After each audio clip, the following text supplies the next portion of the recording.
Hello guys, स्वागत है आपका सिटीजन जी चैनल पर। और फाइनल डेस्टिनेशन सीरीज में आज आप देखने वाले हो उसका फोर्थ पार्ट। इसका टाइटल है द फाइनल डेस्टिनेशन और ये 2009 में रिलीज हुई थी। अभी तक की चारों मूवीज में 3-3 साल का गैप रहा है। इसे डायरेक्ट किया है डेविड आर एलिस ने, जिन्होंने सेकंड पार्ट भी डायरेक्ट किया था। यानी कि फर्स्ट और थर्ड किया है जेम्स वॉन्ग ने और सेकंड और फोर्थ किया है डेविड आर एलिस ने। तभी ये मूवीज एक जैसी लगती हैं। और मोस्ट इंपॉर्टेंटली, जैसे फर्स्ट पार्ट का एक्सीडेंट ज्यादा खतरनाक नहीं था, वैसे ही थर्ड पार्ट का भी नहीं था। लेकिन जैसे सेकंड पार्ट का एक्सीडेंट जबरदस्त था, वैसे इसका एक्सीडेंट भी जबरदस्त है। तो ऐसे इंटरेस्टिंग वीडियोस देखते रहने के लिए चैनल को सब्सक्राइब करके बेल नोटिफिकेशन जरूर से ऑन कर लो, ताकि मुझे वीडियो बनाने की मोटिवेशन मिलती रहे और आपको वीडियोस की नोटिफिकेशन। ये भी थर्ड पार्ट की तरह ही एक स्टैंड अलोन सीक्वल है, यानी कि इसमें फर्स्ट और सेकंड पार्ट का कोई भी कैरेक्टर हमें नहीं दिखने वाला। वीडियो में मैं आपको मूवी की सारी डिटेल्स और रेफरेंसेस बताऊंगा और एंड में इससे जुड़े इंटरेस्टिंग फैक्ट्स भी बताऊंगा। तो अब ज्यादा देर ना करते हुए जल्दी से स्टोरी स्टार्ट करते हैं।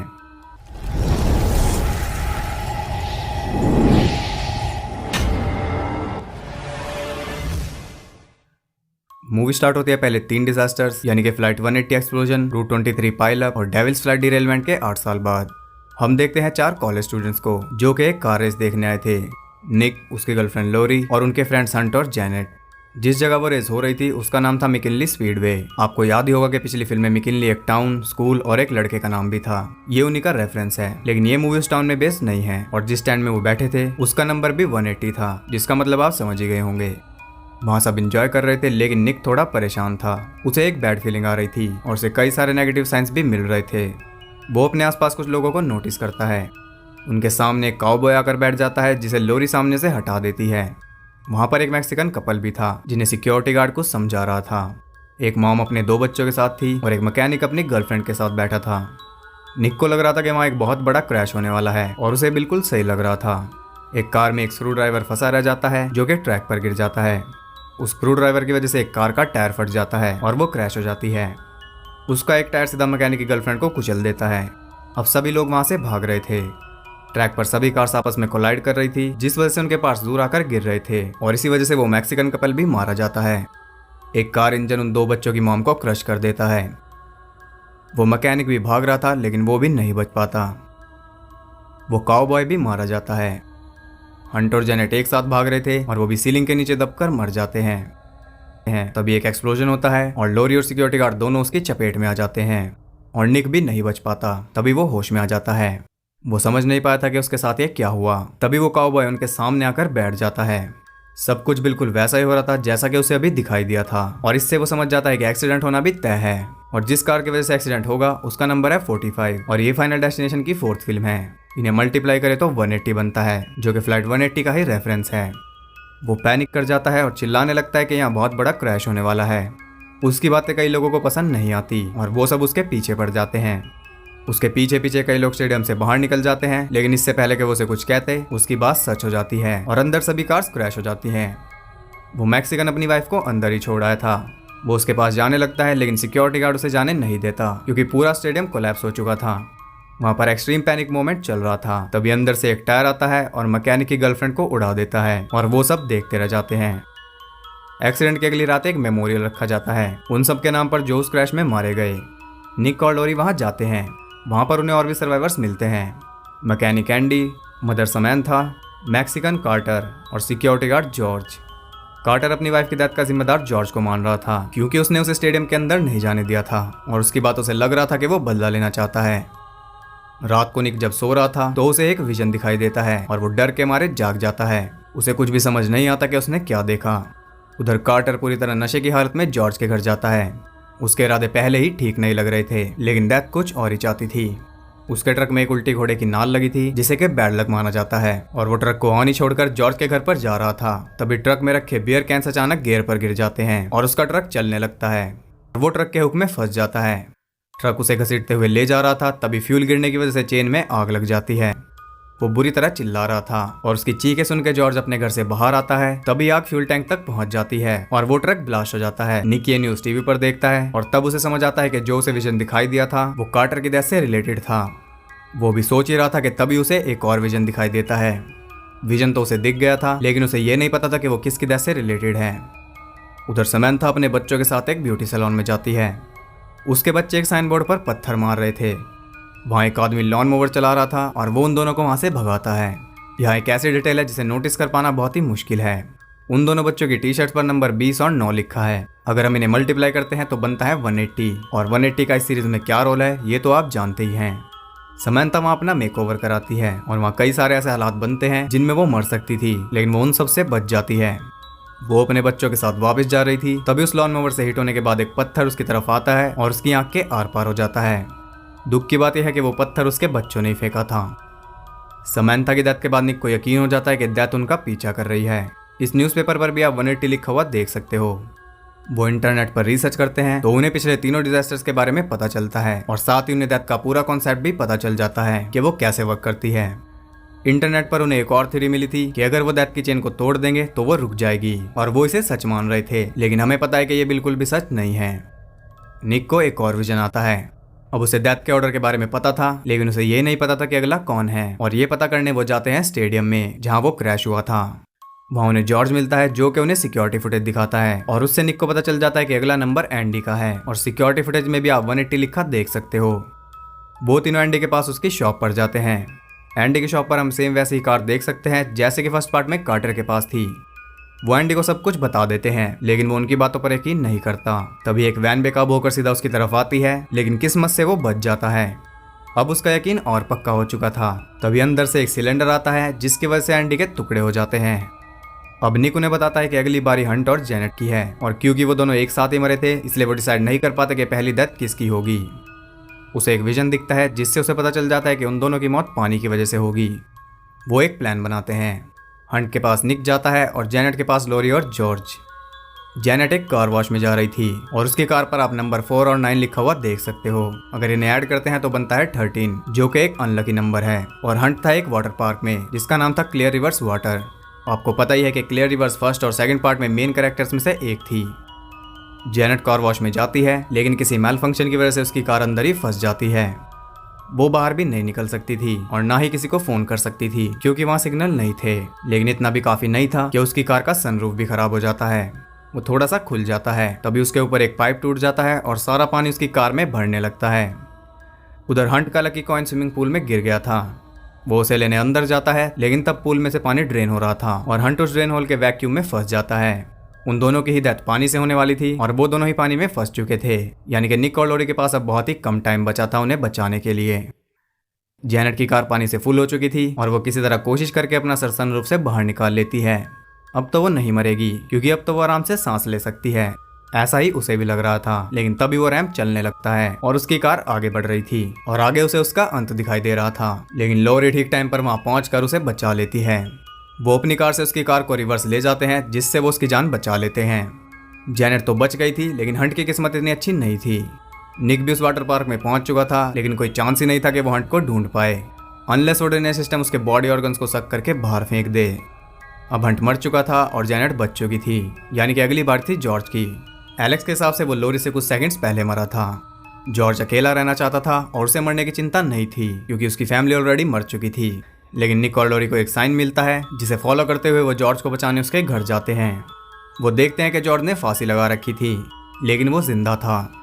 वो उन्हें बताता है कि वो सुबह से अपनी जान लेने की कोशिश कर रहा है, लेकिन हर बार फेल हो जाता है। उसकी बातें सुनकर वो सोचते हैं कि जेनेट को बचाकर उन्होंने डेथ की चेन को तोड़ दिया और अब वो आराम से जी सकते हैं। लेकिन हमें पता है कि डेथ ऐसे वर्क नहीं करती। वो डिसाइड करते हैं कि सेलिब्रेट करने के लिए वो एक ट्रिप पर जाएंगे। अगले दिन निक सामान पैक कर रहा था और लॉरी जेनेट के साथ मॉल में एक फिल्म देखने गई थी और वो देखता है कि टीवी पर उस कॉबॉय की न्यूज़ चल रही थी। उसे क्रैश से रेस्क्यू कर लिया गया था। एलेक्स समझ जाता है कि वो अभी तक जिंदा है, यानी कि अगला नंबर उसी का है, और वो सब बिना बात के ही खुशी मना रहे थे। एलेक्स जल्दी से हॉस्पिटल के लिए निकल जाता है और वो जॉर्ज को भी वहां बुला लेता है, लेकिन उस तक पहुंचने में उन्हें थोड़ी देर हो जाती है। डेथ बहुत पहले से ही अपना काम शुरू कर चुकी थी और वो उनके सामने ही मारा जाता है। अब वो दोनों जल्दी से वहां से निकलते हैं क्योंकि उन्हें लॉरी और जेनेट के पास जाना था। जॉर्ज के बाद जेनेट का ही नंबर है। वो दोनों बातें करते चल रहे थे और जॉर्ज कहता है कि उसकी वाइफ का कहना है कि डेजा वू गॉड का एक तरीका है हमें बताने का। वो इतना ही कह पाता है तभी एक एम्बुलेंस उसे उड़ा देती है। अब निक जल्दी से उस मॉल तक पहुंचता है और तभी उसे एक विजन आता है। वो जल्दी से लॉरी को ढूंढने लगता है। लॉरी थिएटर में बैठी थी और वहां डेथ ने ऑलरेडी अपना काम शुरू कर दिया था। थिएटर के बिल्कुल साथ वाले रूम में ही आग लग चुकी थी। निक सारे थिएटर्स को छानता है और वो लॉरी को ढूंढ लेता है। वो उन्हें बता देता है कि डेथ का खेल अभी खत्म नहीं हुआ और उन्हें वहां से निकलना पड़ेगा, लेकिन जेनेट अब और भागना नहीं चाहती थी, इसलिए वो उनके साथ नहीं जाती। वो आराम से बैठकर अपनी 3D फिल्म एंजॉय कर रही थी, जिसका ब्लास्ट इतना ज्यादा रियल था कि उसके भी चीथे उड़ गए। लेकिन अभी ये खेल खत्म नहीं हुआ था, अभी उससे भी बड़ा एक्सप्लोजन होना बाकी था। और अगर जेनेट मर गई, इसका मतलब अगली बारी फिर से लोरी की है, क्योंकि लोरी के साथ साथ एलेक्स ने भी डेथ को स्किप कर दिया। वो मॉल से निकलने की कोशिश करते हैं, लेकिन ब्लास्ट की वजह से पूरा मॉल कोलैप्स हो रहा था। लोरी का पैर एस्केलेटर में फंस जाता है और वो निक के सामने ही मारी जाती है। तभी वो होश में आ जाता है।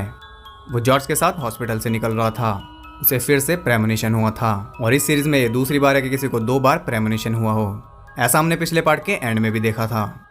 अब जॉर्ज उससे बात करता हुआ चल रहा था और उसके प्रेमोनिशन के हिसाब से जॉर्ज का क्या होने वाला ये आपको पता ही है। लेकिन इतने में निक खुद को संभाल पाता, वो एम्बुलेंस जॉर्ज को उड़ा देती है। अब निक जल्दी से मॉल जाता है, लेकिन सीधा लॉरी के पास जाने के बजाय वो उस रूम में जाता है जहाँ पर आग लग रही थी, क्योंकि उसके पास सिर्फ यही तरीका था हजारों लोगों की जान बचाने का। वो आग बुझाने की कोशिश करता है और इस कोशिश में वो बुरी तरह इंजर्ड हो जाता है। फिर भी हार ना मानते हुए बिल्कुल ठीक टाइम पर आग बुझाने में कामयाब हो जाता है। अब उसने अपने साथ हजारों लोगों की जान भी बचा ली थी। लेकिन क्या आपको लगता है कि डेथ इतनी ज्यादा बेवकूफ है कि वो ऐसे हजारों लोगों की डेथ को टलने देगी? इसके बाद हमें सीधा 2 हफ्ते बाद का सीन दिखाया जाता है और यहाँ आप देख सकते हो कि बस के ऊपर 180 लिखा हुआ है। वो तीनों एक कैफे में बैठे थे जिसका नाम था डेथ बाय कैफीन, और उसमें निक को कई सारे ऐसे क्लूज मिल रहे थे जिन्हें देखकर वो फिर से परेशान हो जाता है। जैसे वहां पर उसी वाटर पार्क की फोटो थी जहां हंट मरा था। एक मैगजीन पर उसी फिल्म का पोस्टर था जिसे देखने लॉरी और जेनेट गए थे। फिल्म का नाम है लवलेस डाइंग। टीवी पर कार रेस चल रही थी। अब निक को समझ आ चुका था कि उसने कुछ भी नहीं बदला। उसने हजारों लोगों की जान भी नहीं बचाई, क्योंकि इस मॉल में एक्सप्लोजन होने ही नहीं वाला था। डेथ ने उसे ट्रिक किया। उसे पता चल चुका था कि असल में डेथ उनके हिसाब से नहीं चल रही, बल्कि वो डेथ के हिसाब से चल रहे हैं। इस वक्त उनका उस कैफे में होना भी डेथ के प्लान का हिस्सा हो सकता है। और उसके कहने की देर थी कि तभी एक ट्रक आता है और उन तीनों को ही कुचल देता है। डेथ के मास्टर प्लान के साथ ये मूवी यहाँ एंड हो जाती है। तो इस मूवी में आपने देखा कि डेथ का पता निक के विजन से लग रहा था। फर्स्ट और सेकंड पार्ट में ये काम साइंस का था और थर्ड पार्ट में पिक्चर्स का। तो हर एक मूवी में कुछ ना कुछ चेंज होता रहता है। इसमें हमें यह भी देखने को मिला कि प्रेमोनिशन गलत भी साबित हो सकते हैं। निक को जो दूसरा प्रेमोनिशन आया था वो उसके हिसाब से सही नहीं निकला। अब ये इस वजह से भी हो सकता है क्योंकि निक ने उस प्रेमोनिशन को चेंज किया। वो उसके अकॉर्डिंग नहीं चला। उसने सिर्फ लोरी को बचाने के बजाय सबको बचाना चाहा। लेकिन ये भी हो सकता है कि वो सही था। निक ने सच में हजारों लोगों को बचा लिया हो और अब वो सब भी एक एक करके मरेंगे। ये फाइनल डेस्टिनेशन है, इसमें कुछ भी हो सकता है। कितनी भी थ्योरीज ऐड कर लो, आखिर में सब फेल हो जाती हैं। तो इस मूवी में सारे रेफरेंसेस मैथमेटिकल हैं, जिन्हें पकड़ पाना बहुत ही ट्रिकी है। अभी भी इसमें बहुत सी डिटेल्स ऐसी हो सकती हैं जो कि मैं नोटिस नहीं कर पाया, क्योंकि सेकंड पार्ट में आपको पता ही है कि कितनी ज्यादा डिटेल्स थी और सेम डायरेक्टर होने की वजह से इसमें भी कई सारी डिटेल्स हैं, लेकिन उन्हें नोटिस कर पाना उतना आसान नहीं है। इस मूवी का बजट था $40 मिलियन और उसने $186 मिलियन का बिजनेस किया था, जो कि इस फ्रेंचाइज की हाईएस्ट ग्रोसिंग फिल्म बनाता है और साथ ही इस फ्रेंचाइज की वर्स्ट क्रिटिकल रिस्पॉन्स वाली मूवी भी है। अब बात करते हैं इस मूवी से जुड़े इंटरेस्टिंग फैक्ट्स के बारे में। इस फिल्म के ओपनिंग टाइटल में पिछले तीनों फिल्म्स की डेथ को रिक्रिएट किया गया है। इस फिल्म का डिजास्टर भी एक रियल लाइफ एक्सीडेंट से इंस्पायर्ड है। 1955 में लेमन स्पीडवे डिजास्टर नाम का एक एक्सीडेंट हुआ था, जिसमें कई सारी कार्स आपस में क्रैश हो गई थी और कार्स के पार्ट्स स्टैंड में पहुंच गए थे, जिस वजह से 84 लोग मारे गए थे। कुछ स्पेक्टेटर्स बीच में से कट गए थे, कोई इंजन से कुछ लगा था और कुछ एक्सप्लोजन में मारे गए। वो सब इस फिल्म में दिखाया गया है। ये पहली और इकलौती फाइनल डेस्टिनेशन फिल्म है जिसमें टॉनी टॉड शामिल नहीं है, क्योंकि इसकी फिल्मिंग के टाइम पर वो transformer revenge of the fallen की शूटिंग कर रहे थे। मॉल में जो फिल्म चल रही थी उसका नाम था लवलेस डाइंग।